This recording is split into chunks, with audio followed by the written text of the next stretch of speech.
Welcome back. This is the Poet Is a Human with the Philosopher Dunamis on this week's episode number 53, Fight for Permaculture. Please be sure to hit that like button on your way in, and if you like us, consider subscribing to keep up with our episodes on YouTube and give us a follow on X. And Fightcast is here to empower individuals to live healthier, master finances, pursue dreams, and inspire others through self-awareness and global impact. This is for entertainment and educational purposes only, and not financial advice. So, is he human? You know it. 1 year plus one. How you feeling this week? Year 1+1. Feeling pretty good, man. We've been busy. Shout out to Solidity. I feel like I've been saying that every week we jump in here, but really shout out to the team. We're making waves, man. When It's Over by Izzy Human is out December 19th, y'all. We are just trucking along. We had a really nice holiday. Hope you did too. And yeah, we're in the right direction, man. 2026 is going to be beautiful for us. How are you? Been doing great, man. Yeah, had a great Thanksgiving holiday, and definitely hope yours was wonderful as well. I have had some time with family, and thinking about time with family with Christmas coming up. Also thinking about the year that we've had so far in this podcast, and everything that I've been trying to work towards with permaculture. Just to get into what we're talking about tonight, it's there is a lot that I want to do on the property, and yet at the same time there's a lot that needs to be done. So I'm at the moment also sort of set up in a trailer in an RV park, and it's getting cold in Texas this time of year now. So there's everyday things that have been sort of a drag. It hasn't been super easy. Trying to optimize some of those things. Need to find a job that's closer out here. But despite those challenges, I think that I'm set up well to hopefully, just like you said, be set up for a big 2026. I think that's what I'm looking forward to. Yeah, I think about how we built this from the ground up and how we have came in here every week and we've gotten to the nitty gritty of things and just that process and we've built this organically. And going into our topic of permaculture, what you're doing right now, these have been some significant changes for you, and acquiring your property and now mapping it out, planning it out, man. What's that been like? Well, it's it's been a lot of education up until now, and the education is starting to become very practical, which is good. I've learned that you can't really pound a wooden stake into the ground more than a couple inches in this part of Texas. Hmm. There's basically solid limestone rock, with a little bit of dirt on top of it, and that's not to say that I'm concerned about the soil quality on my land. I think that is just the Edwards Plateau. That is the hill country in central South Texas, and we're going to build soil up from that. That's what permaculture allows us to do. But the things that I've been learning are with hand tools. Just as a quick example, I'm learning in real time what the benefit of using power tools. I've gone out there. I've already cut down a couple trees using just a handsaw, and I've tried to dig using a shovel. And then today I was out there with a pick, and I was able to break up a lot of the soil with a pick. And so I feel like with a pick and a shovel, I'd be able to make some progress. But you just think about that versus using heavy machinery, using something that's going to really help you to get down. Yeah, definitely, dude. Anything to help you along your journey and make it as efficient as possible. Ah, man, the vision now, and to see it, I know that's got to be. Is that surreal in any way? It is. It's surreal in that I would say even every little thing becomes just makes it a little bit more real. Like, even the little tree I cut down, it was nothing, but it was like, wow, this is an actual thing. It's happening. Um, I would say that I'm learning. I'm already starting to learn what's on the land already. There are a lot of cedar trees, but I originally wanted to just go in with basically you can pay these companies to go in with they can drive these skid steers or other bigger machinery with mulchers on the end, and they will just shred and mulch the trees all the way down to the stump. The problem is, these cedar trees are intermixed with oak trees, and and they're not big oak trees. It's not like I can say, all right, don't cut that one down. you know, Hmm. um, there's hundreds of them. I'll have like some big cedar trees, some little cedar trees, but if I just clear those, there's areas where I have basically a little oak forest, of hundreds of little oak trees, and so it makes me want to take things a little bit more methodically. I know that ultimately I want on this land to be something that we're going to introduce a term, but I may have said it before, but silvopasture is the idea of having pasture and trees together in the same place. So if you can imagine a lot of grass, a tree every once in a while, so that cattle or sheep or whatever the grazing animals are have some amount of shade, and the stuff that falls from the trees is usually beneficial too. So there's a whole system there. But to get to that, right now I already have basically wooded, sort of cedar wooded land, and I need to clear a lot of the cedar trees. I don't necessarily want to cut all the oak trees down, and if I do, I almost want to do them one at a time and turn that into, firewood. So I just feel like there's a process now where not wanting to rush things too much, if I can just go in with a chainsaw and be selective and take out the things that don't belong there, leave the things that do belong there and let nature start to work its course. I also feel Yeah. like that's maybe less disruptive to the wildlife. Mm. Yeah, yeah, dude. And I also want to backtrack here just for a quick sec. For those of you who are new to Fightcast, permaculture, aka regenerative farming, is what Dunamis is speaking of. And Dunamis is actively doing this, him and his family are. And I mean, man, we're gonna get into it. There's a lot of pros, and honestly, man, there's really few cons, and I'll even throw those there out right now. Really, the main con that I would highlight for regenerative farming is just time, man. It's just time. You are really hand in hand with nature and understanding the patterns of how nature works for things to be replenished in order for you to build your ecosystem. And Dunamis, if you want to delve in a little bit more for our newer viewers, just a little bit more about permaculture and why it's even something where like we're even doing in the first place. Yeah.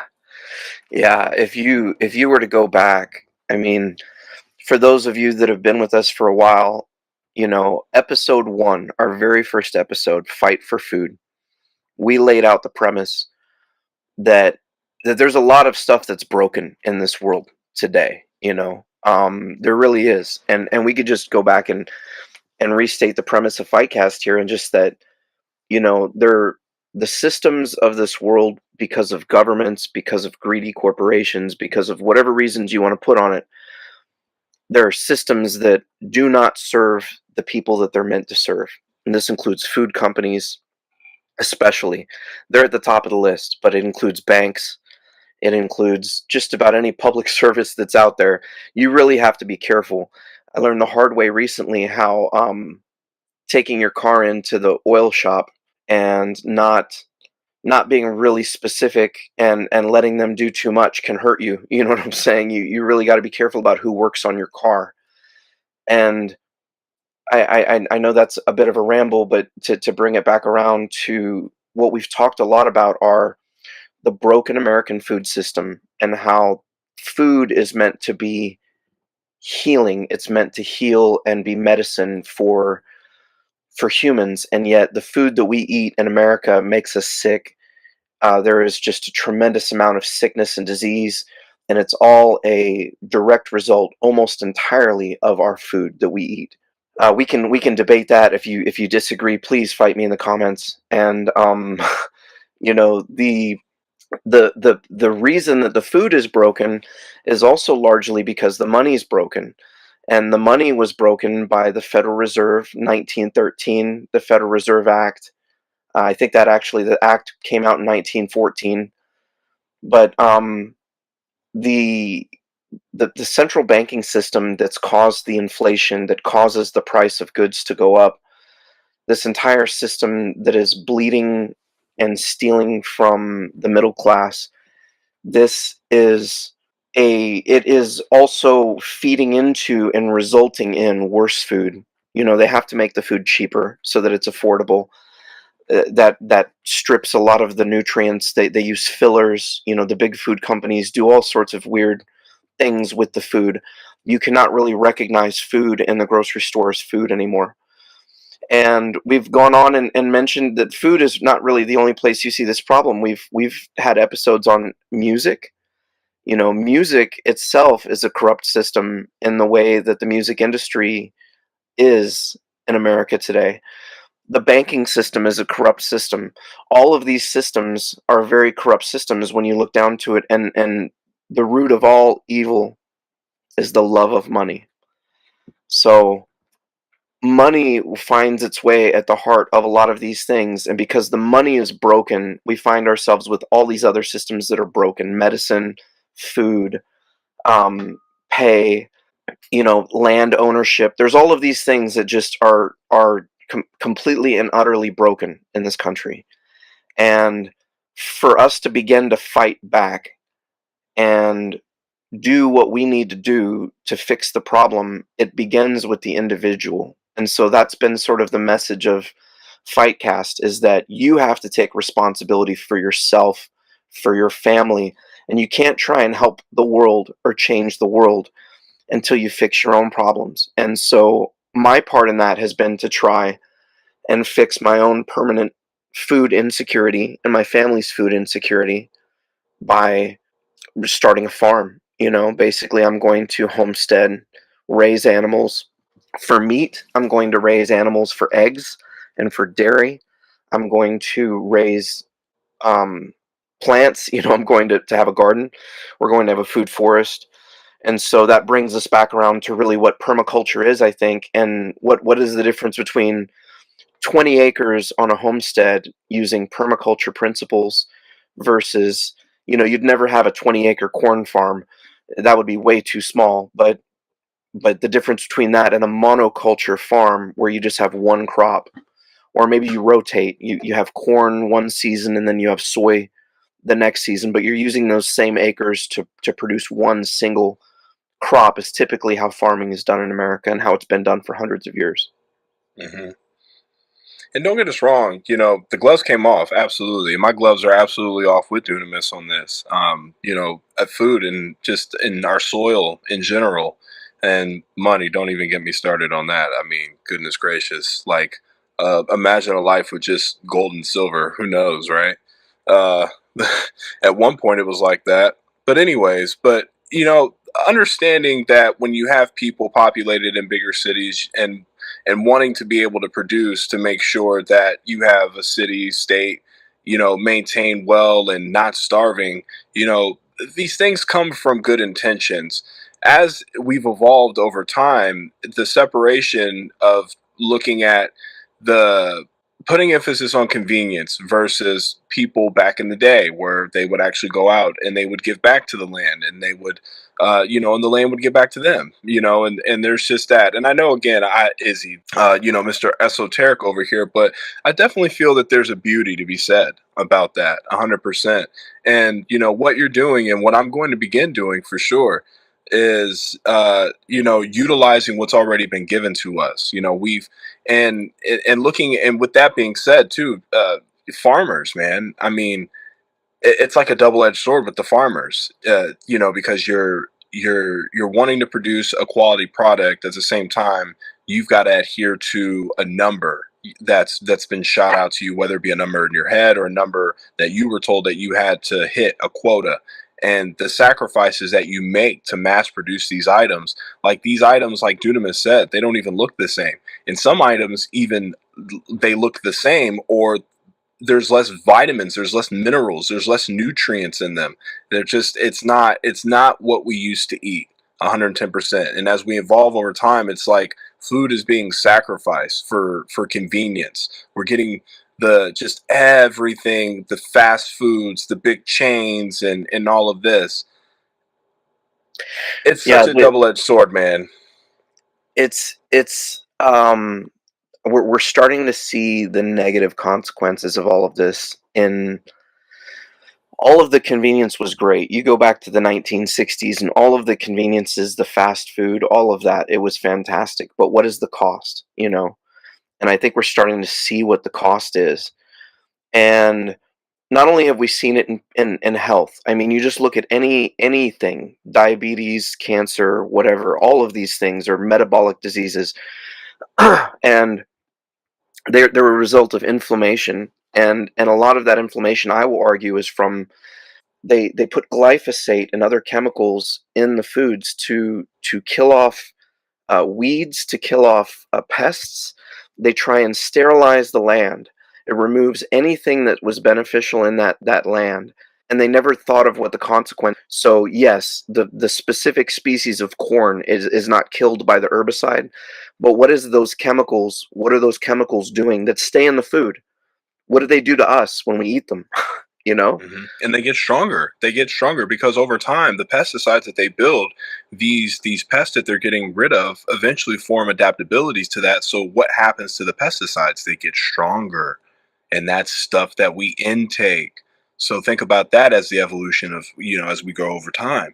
Like these things are just going to get stronger, and eventually it's not even going to be that. It's going to be chemical X, and I'm being facetious when I say that, but in reality, it's going to introduce these new diseases, which then are going to translate into the pharma, and it's just like a whole monopoly. The back end of it it's really dirty. It's very dirty.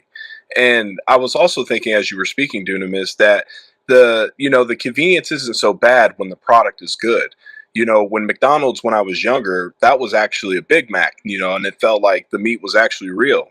Imagine a McDonald's now that has, beef from locally sourced cows that are fed properly, that are well maintained, nourished right, and have, people have these, permaculture philosophies in mind, or at least just that regenerative mindset, to let the land do the work and stop forcing the land to grow for you. We're killing the soil. That's another thing. That's another con of the monoculturing system, is the dead soil. And what would you so and this brings me to my next question, actually. So, given the state that we're in with the type of soil, and every place is different, would you say where you're at, you have a pretty, good, just looking at the soil that you have on your land, is it pretty healthy? And if there is some restoration that needs to be involved with that, what are some of the ways that you would go about doing that, and advice that you would give for others that are leaning in this direction? Yeah. And I want to touch on all that before we get too far down that road. I also just Yeah. want to mention, because we were talking about the farmers and what the farmers' plight is. I want to touch a little bit on that and what's been going on recently. But Yeah, yeah, yeah. but with the land, just to mention really quick, where I'm at right now is really cedar territory. So a lot of what I have on my land is really a monocrop of cedar trees, which is fine. It provides, the soil is very thin, and the the the needles from the cedar trees actually over time increases the amount of organic matter. And if I cut the cedar trees down and even burn them, that's all adding to the organic matter that's on the topsoil. The Hmm. problem with cutting trees down is you have water runoff, and you have to have a way to keep that soil on that land. Then I do have a little bit of a slope to my property, so the way that we would take care of that is probably with swales. We would build some small trenches along the contours going down the hill, so that as rain rolls down, it fills these trenches up, and the trenches are all the same elevation so that it fills them all the way up, and then it has to overflow over a lip to go down to the next one and then fill that one up. And as those trenches are filled with water, that water will soak down into the ground slowly, and that helps you to keep the soil that's on your land so it doesn't all sweep away, with the rain. But it also helps you to trap rain down into your soil. This berms and swales are permaculture practices that you can use. So these are things, the actual earthworks are probably the first thing I'm going to be looking at on my property, and trying to compost and build up the soil as much as I can before there's ever a single animal, before I build a house, before I do anything like that. I'm cutting down trees, and I'm going to be composting, and I'm going to be trying to build soil up. The I just want to go back, since we were talking about farmers, though, and talk about how maybe if you think about a family farm, and I'm not in a family farm situation. My parents weren't farmers. I did have farmers in my ancestry going back ways, but if you think about these people that are in huge amounts of debt, and that's all they know. They have this big machinery. They're in debt for the machines that they use. They're in debt for all the land, and they don't really get to choose the price that they sell their goods. So if I'm a corn farmer or a soy farmer, I sell to Corporation X. Corporation X makes processed foods that go to, everybody, Lay's, Frito-Lay, um, Doritos, whatever you want to say, like any of these different kinds of processed foods.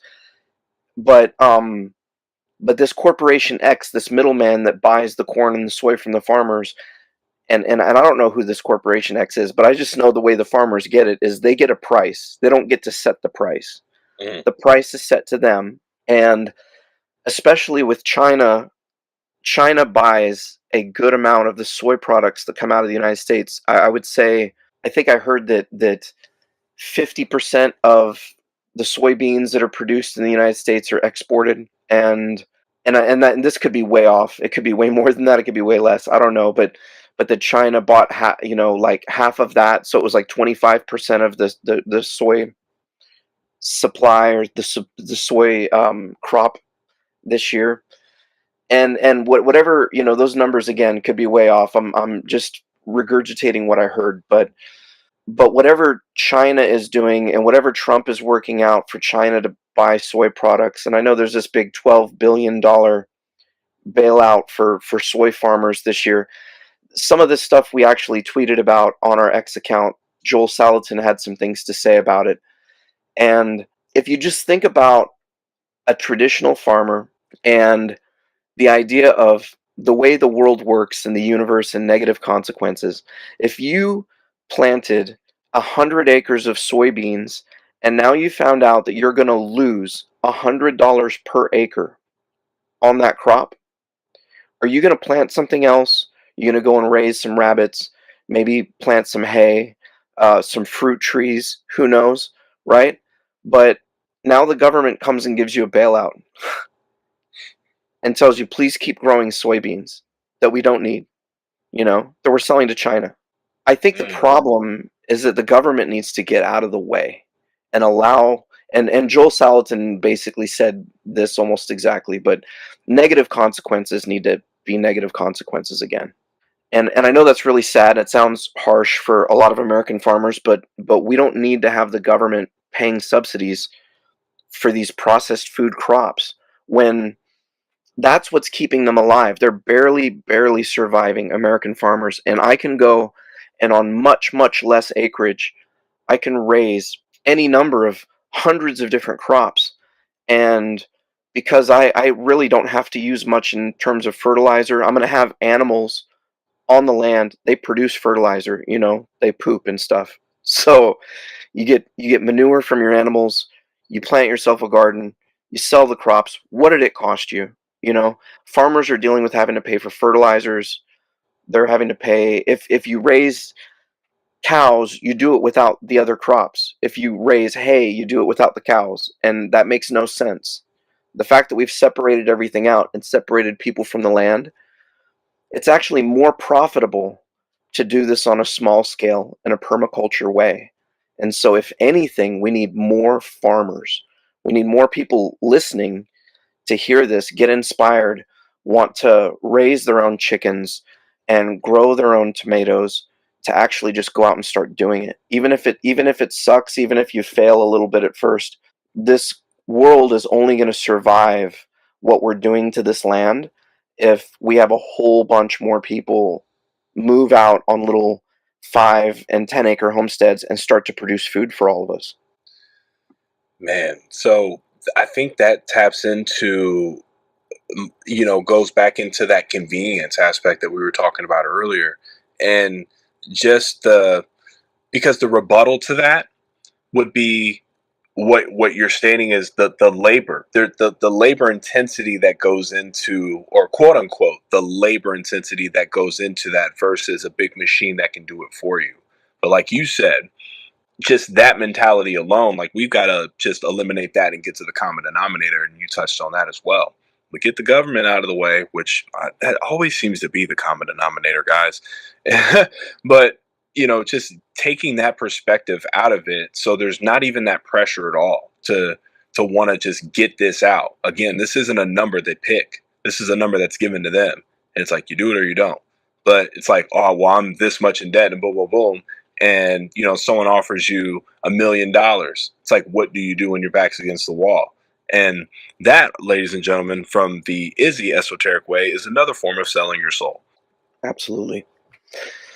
I don't mean to say anything negative about American farmers. You know, Never, I'm never, ever. Yeah, yeah. A lot of these people, these are generational farms that have been feeding America for dozens of years and decades, and you know, they've been over time slowly sold this bill of goods, and a lot of people didn't know what we know now about science and about the way the land and what's going on under the soil, how it all works. And so the conventional thinking is, again, like we said, you're spraying these chemicals on the plants and the pests are getting stronger. They're because life is trying to fight its way through, and so we got to then make the chemicals stronger.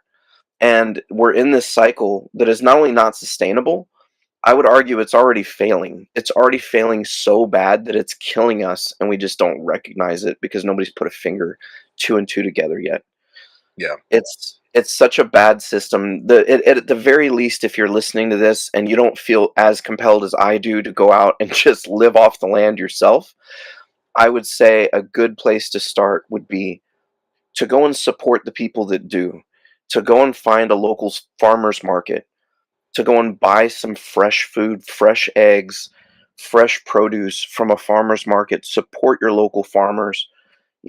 That's the only way this thing is going to work, is if we get back to more of a peer-to-peer transactional system. It's very much like Bitcoin too. This is all very crypto in its nature as well. It's like we don't need to have a bank or the government or some other third party involved in this transaction between some person with a chicken who's got a dozen eggs and the person who's going to eat those eggs. There's really only $5 of cash that needs to move, or whatever. And or it could be crypto, or it could be whatever, but we're talking about a peer-to-peer transaction. And peer-to-peer transactions, I think, are the only way that we're going to survive. I know that sounds very dark, that sounds very, but the food system is failing. I think that our banking system is going to collapse. I think that there's a lot of these things, whether 2026 we might have a recession. I don't know that it's going to be as serious, or it could be something bigger that comes down the road. I kind of get a feeling like we could be in big trouble by the 2030s. But I see the writing on the wall from all of these things that are just like, we have a national debt that is just going out of control, that's never going to end. But the thing is, these things do all end. They all end the way the Roman Empire ended. It ends with a crash. And I just think that if we have any chance of, if we do have that SHTF, shit hits the fan situation, you probably want to be on a homestead anyways. But a bunch of people homesteading would actually be the way to solve this problem. It solves climate change. Permaculture can solve climate change. Permaculture can solve the food crisis. Permaculture can solve the energy crisis. Permaculture can solve the endless wars.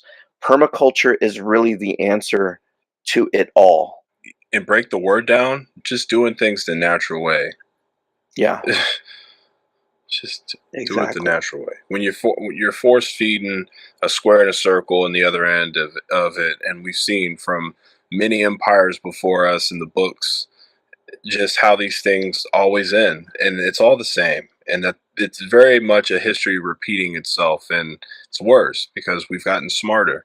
So we have also found ways to mask things over time. But as Dunamis mentioned earlier, when you think about then to now, you're also thinking about a generation that's still around of from when things were okay to when they're not, and how it's evolved. And there's also a timeline on these things too, Dunamis, that I think we should touch on, or we don't necessarily have to touch on it, but just kind of me expanding on what you were mentioning. 20 years down the road, it may seem cool year 5, but 20 years down the road, now you start to see these effects. Um, I don't think that there's not a person in there, at least I don't think. Like, you can't say somebody in that office is gonna, like, down the line is like, yeah, this is definitely gonna, mess them up 20 years from now. It may not even say that in a way, but like, just know that there's going to be some effects. They may not know exactly what it is, but just that thought, and then, well, we'll measure it when we get there. Like, just that whole test subject thought, and really that's what we are. It's just to keep it frank.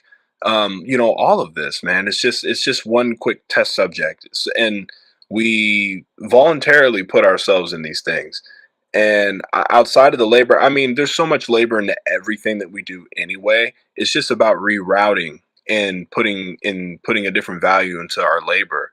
And it's just coming down to, like, we're not investing in ourselves enough. We're wanting to put ourselves out there more, so other people will invest in us and give us money, to do things, when we can all make money for ourselves. Again, not my financial advice, but again, I'm looking at a generation of kids right now who are in the technology era, who aren't doing the 9 to 5s or the traditional stuffs, and love them or hate them, but they're going viral. And they're hitting 242, and there's a love hate relationship with it, because there's a 15-year-old kid out there that's making $50,000 a month, by simply putting mementos in a Coke bottle, versus, like, oh my gosh, my hard work and this and the retirement and all of that.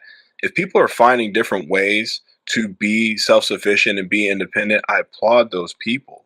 And I don't think that we should belittle them or disdain them in a community. We should applaud them, and take notes, and maybe let this be a moment where maybe that hobby that you had on the side, there's an Etsy available, there's Shopify's available. It's like, there's different ways to kind of grow, you know, build your brand. Like, you are your brand ultimately. And to kind of circle all this back around, going back to that whole natural way of doing it, just, we're not ourselves. We're not ourselves. And our community, our society, our world is a clear reflection of that. And I don't know how much more it's going to have to take for us to just kind of snap out of it.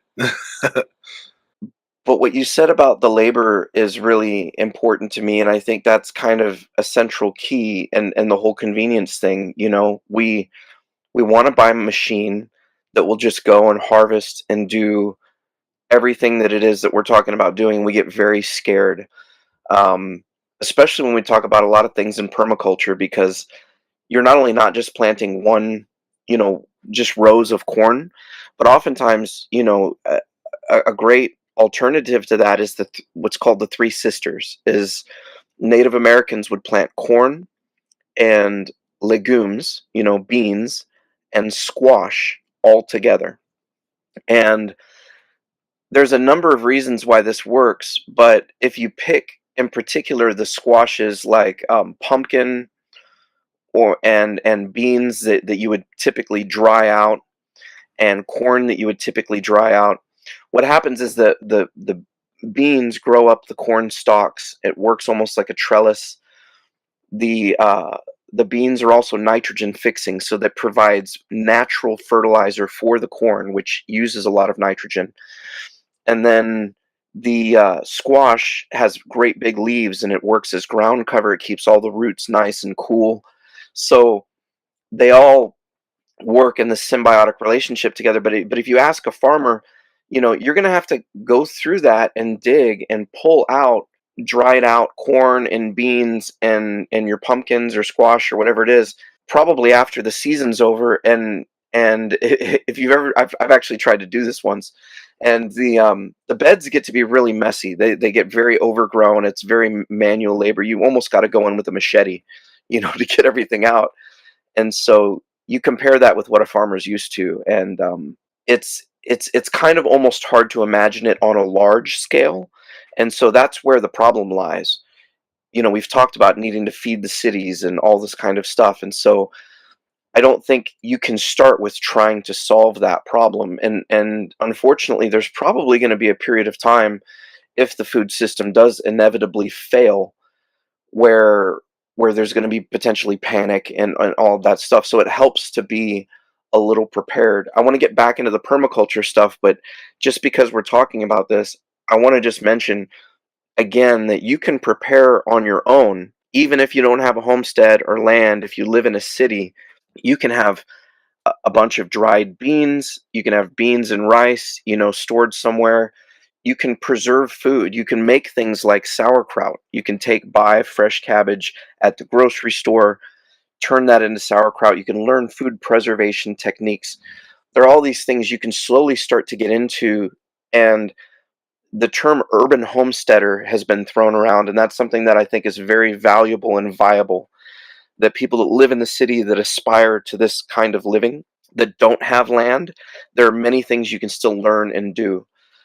When we get into permaculture, though, and just because we've been running and talking for a while, I just want to talk about the land and just how all of these systems work together. And we're going to get into these individual systems in future episodes, but you have to capture water. Water comes into the land. That's very, very important. Water is always very key. You want to have animals on your land. Not only are the animals good for the ruminant animals will eat the grasses, eat them down, and if you move them, and that's called rotational grazing, if you move them and you let the land rest, it actually reinvigorates the grass and allows it to grow bigger and fuller and better. And those same animals are providing fertilizer as well. So even aside from the meat that they'll eventually provide when the animals are harvested, the everything else that they're providing to the land is beneficial. Just having animals on the land is good. And you don't have to necessarily have meat cows as an example. You can have dairy cows. You can have animals for dairy and for other reasons if you have ethical concerns about killing animals for meat. There's still ways that you can use animals on land and get the benefits to the land. And then planting gardens. I mean, a lot of the big difference in the way you would plant a permaculture garden versus, I would say, a traditional or a tilled garden is that you don't till the soil. You want to try and keep the top layer of the soil intact, use mulch and cover the soil, and you're more concerned about what's going on underneath the soil. And so that's where I'll even use wine cap mushroom mycelium, and you can inoculate your garden beds with mushrooms, and those mushrooms, the mycelium, will allow the different kinds of plants to connect and share resources. It helps the garden grow better, allows it to be more tolerant to drought, and then as an added bonus, you get mushrooms that you can eat. So a lot of permaculture, there's all sorts of principles, and maybe we could really take a little time to touch on those principles. The permaculture principles are a lot about stacking uses. You stack benefits. You don't want to just have one thing do one thing. You want to try and have multiple things. If you don't mind me just to kind of touch on those principles. Yeah, absolutely. Please. Okay. So you have principle one is observe and interact. So beauty is in the eye of the beholder. You definitely want to observe nature and see what's going on, and you want to be able to act and interact based on what you observe. Principle number two is to catch and store energy. Make hay while the sun shines. So that has a lot to do with harvesting different kinds of energy. Water is energy, but also solar energy and all of that. Principle number three: obtain a yield. You can't work on an empty stomach, so you need to try and use the land in order to get something in order to survive. Principle number four: apply self regulation and accept feedback. Principle number five: use and value renewable resources and services. So you don't really want to let things go to waste as well, and you want to let nature take its course. Principle number five: produce no waste. So that feeds back in right there with that. Principle number seven is design from patterns to details. Principle number eight is integrate rather than segregate. You can use the animals to help do the work on the land. You don't have to just do everything yourself. Principle number nine: use small and slow solutions. This is again why I'm thinking that I need to go in probably with a chainsaw and take out one tree at a time rather than do the big fast approach. Principle number 10 is to use and value diversity. Don't put all your eggs in one basket. Principle number 11: use edges and value the marginal. And then principle number 12 is creatively use and respond to change. So when we talk about permaculture today, and I know we've been kind of already talking about it a lot for a while, those are sort of guiding principles that you would want to use and start to base a lot of the decisions that you make on those principles. And I think that composting, man, is if there's one thing that we could kind of just sort of end off with, I think composting is sort of the secret sauce of permaculture. Is just taking what would normally be waste. You cut down a tree, you turn something into wood chips. You have scraps from the garden. You have manure. You mix all the stuff up in a pile, and it turns into the best soil you could possibly have. You use that instead of using ever any fertilizer. You never put any chemicals on your land, and you know you just trust that the results are going to be as good or better than conventional farming, and they are. So Yeah, man, you're building an ecosystem that complements the weather, right? And that was the biggest thing I was thinking of as you were explaining that, of how permaculture is just a pro of how it's able to adapt to weather unpredictability. And I mean, if that is that something that you want to touch on as well, just the benefits of, like, the healthier the soil is, the more water it's going to hold. So there's less things that you have to, like, you have to factor in some things, but it's less in a way of, like, it's not a bad thing that the soil is holding the water. That's kind of like the purpose, oh yeah, um these hundred people percent. do this out in the desert. They Yeah. don't. This is not something you have to be in the perfect soil and the most perfect situations. There's very one of the guys I follow on YouTube is frugal off grid homesteader, and he does his stuff out in the desert in Arizona.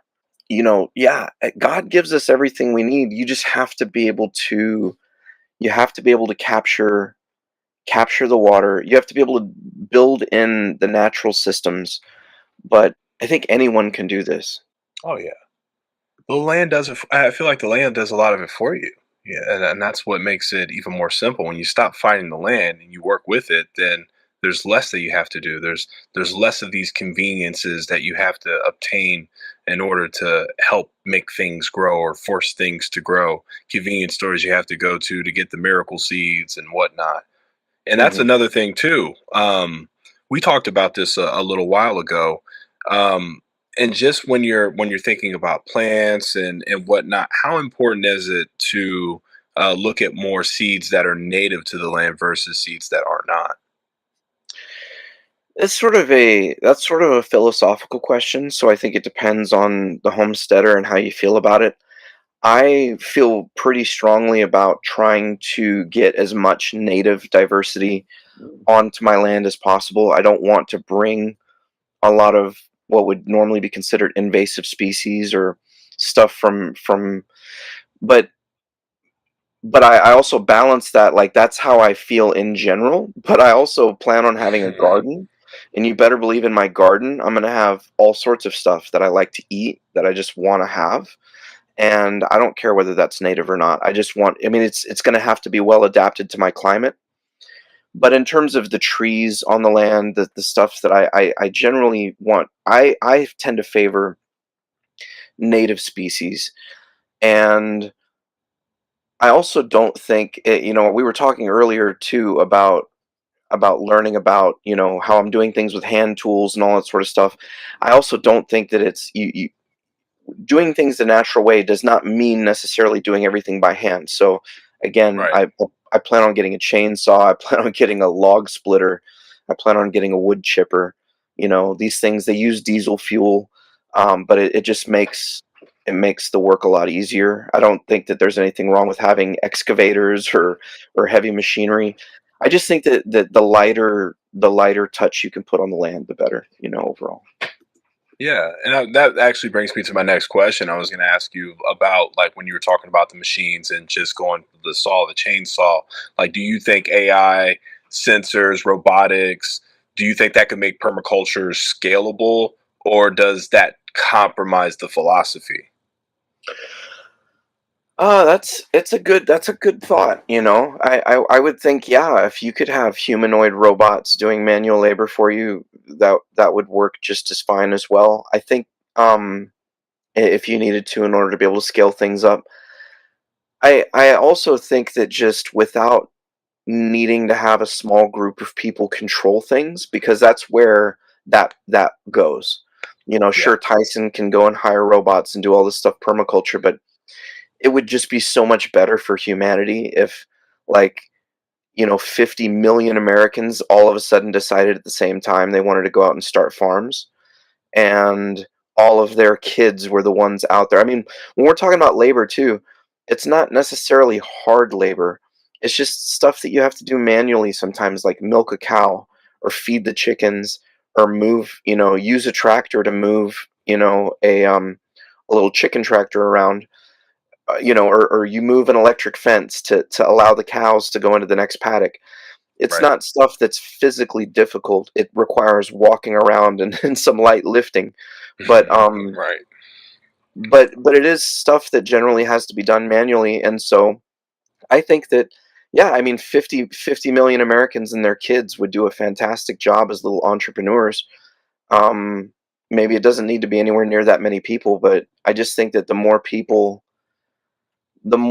control their own food supply, we get back to the system that we had before the Industrial Revolution, back when 80% of the people actually lived on little farms and were in touch with their own food, at least to some degree.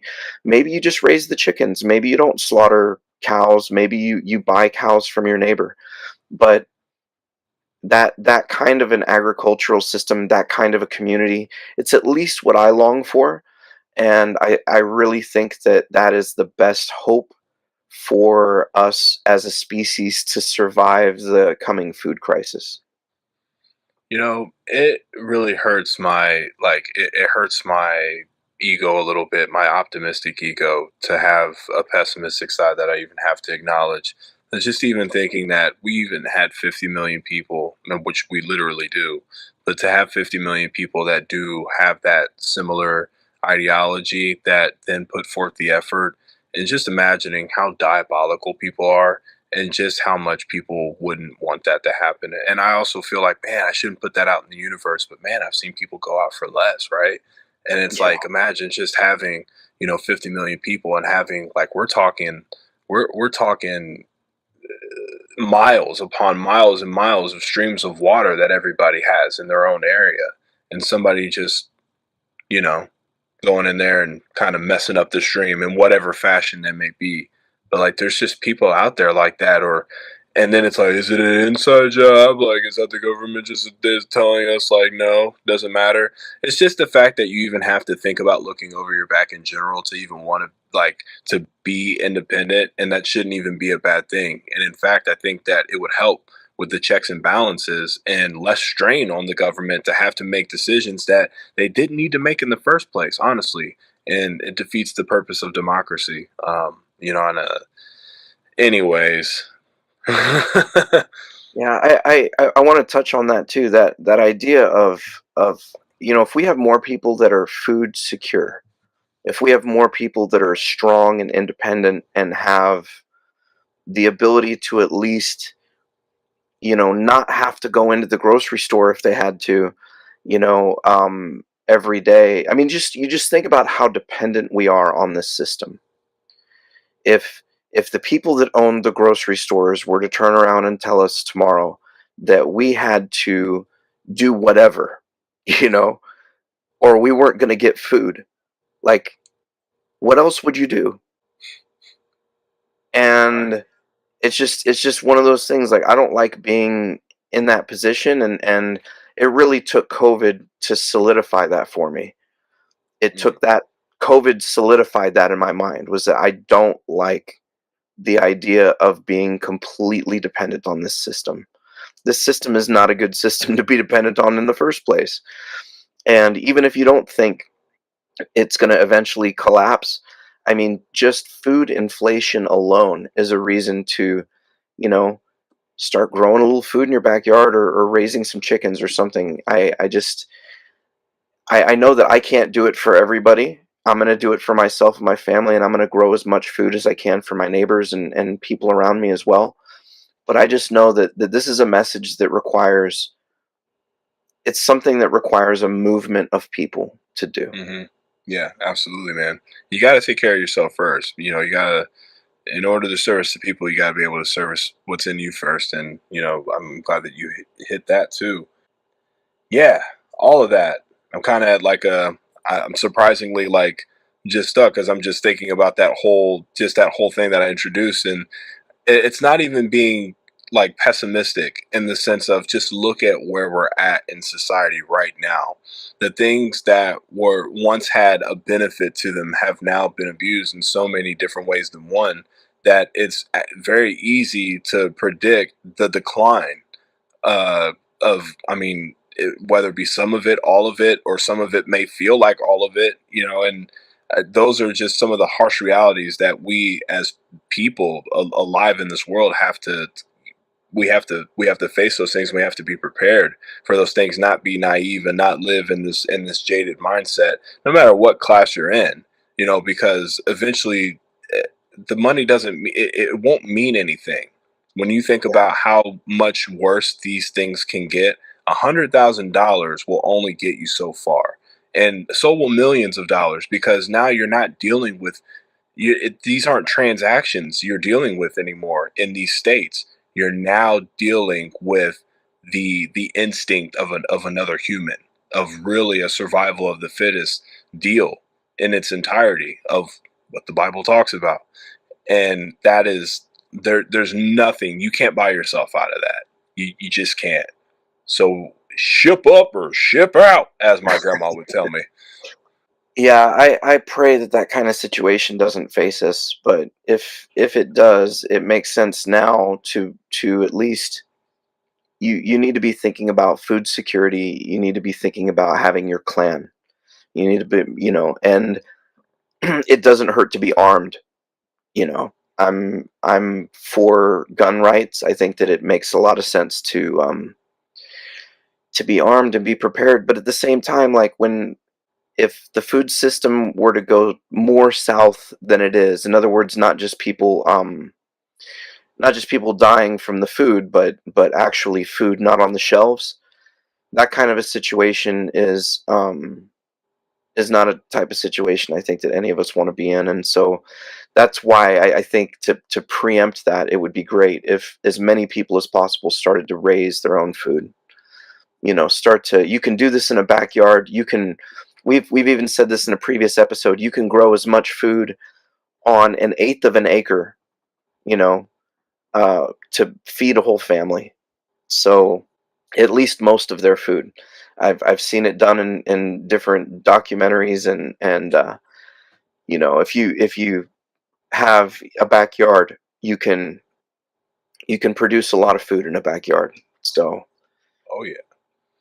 We always talk about time anyway.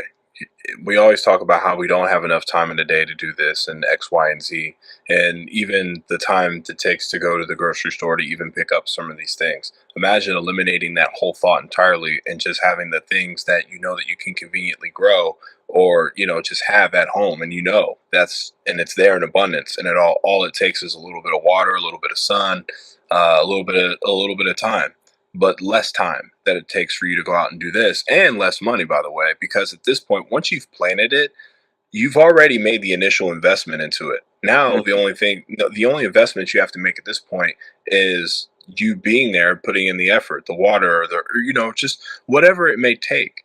And the compost that you're building up, like all these things that we have as compost, like banana peels and onions and like all the stuff, the skins of fruits and whatnot, and the benefits of all these things, and we throw these things away every day because we have no idea what we can use with these things and what we can create, and all of the drinks that all of the stuff, that the root beers that you can naturally drink, the ginger ales Yeah. that you can make, all this stuff, the fermentation that we're going to definitely tap into a little bit more, because we've been sleeping on that one a little while. And I know you're doing other things too, but you're also a guru in that. Well, he wouldn't call himself a guru, but he did it, so I just call him the guru, you know what I mean? So you got to do it, uh, We're ultimately, is definitely what going I'm to talk saying. about we're definitely Yeah, going to talk about fermentation and yeah. all sorts of food preservation techniques. I think that this is just the beginning to kick off with the permaculture, but we're not going to continue to talk about permaculture next week. We're going to have something different.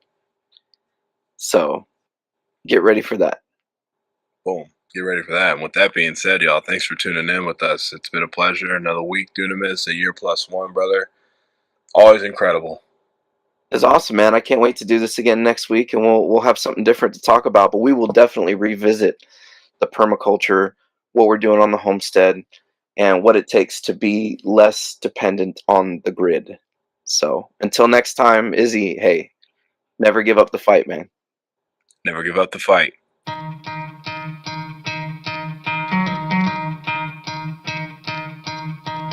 You could try to play, but you're never gonna beat me. Look the other way, what I'm doing ain't easy. Bloody hands stained from the people who deceive me. Muddy hands break through the chains, go free me. Looking for change, looking for pain. Pulling a mob, pushing a train. I'll never stop, stick to a lane. Pick up the pieces and go rearrange. I'll be the best above all the rest, put me to the test and expect nothing less, you check as I'm chess, what's happening next, yeah. He got the venom, a tangible weapon, no coming in second. This life is a lesson, he got a new engine from pain, it's a blessing. New focus, no guessing, just bold and obsession. All in his possession, you got their attention. I'll leave an impression and take a redemption. Just kill, no discretion, your mind is a weapon. 11-11, it's time for progression, You could try to play, but you're never gonna beat me. Look the other way, what I'm doing ain't easy. Bloody hands stained from the people who deceive me. Muddy hands break through the chains, go free me. People like sheep move feet, hurt it easy. You don't wanna be fast asleep when they scheming. Better stand tall, ready for a fight, believe me. When they try the chains, you can say no, free me. So he's been looking for somebody who could save him, instead of searching inside for what they gave him. A strong will, strong mind causes mayhem. We could change the world, change times, rearrange them. Staying on pace, running the race. Life is a chase, I don't want a place, I wanna be first. Work till it hurts, dehydrated thirst till I'm in a hearse. High ambitions in the right mind can take you so far. It's like you lived a few lifetimes. Take off from a break off from the weak minds. They can stay soft. You can change lives, you create thoughts. Never waste time. You got one shot, you got one life. Better pop off. What do you like? Make a dream job. No 9-5, no mean boss. Just my life and free thoughts. You could try to play, but you're never gonna beat me. Look the other way. What I'm doing ain't easy. Bloody hands stained from the people who deceive me. Muddy hands break through the chains, go free me. People like sheep move feet, hurt it easy. You don't wanna be fast asleep when they scheming. Better stand tall, ready for a fight, believe me. When they try the chains, you can say no, free me.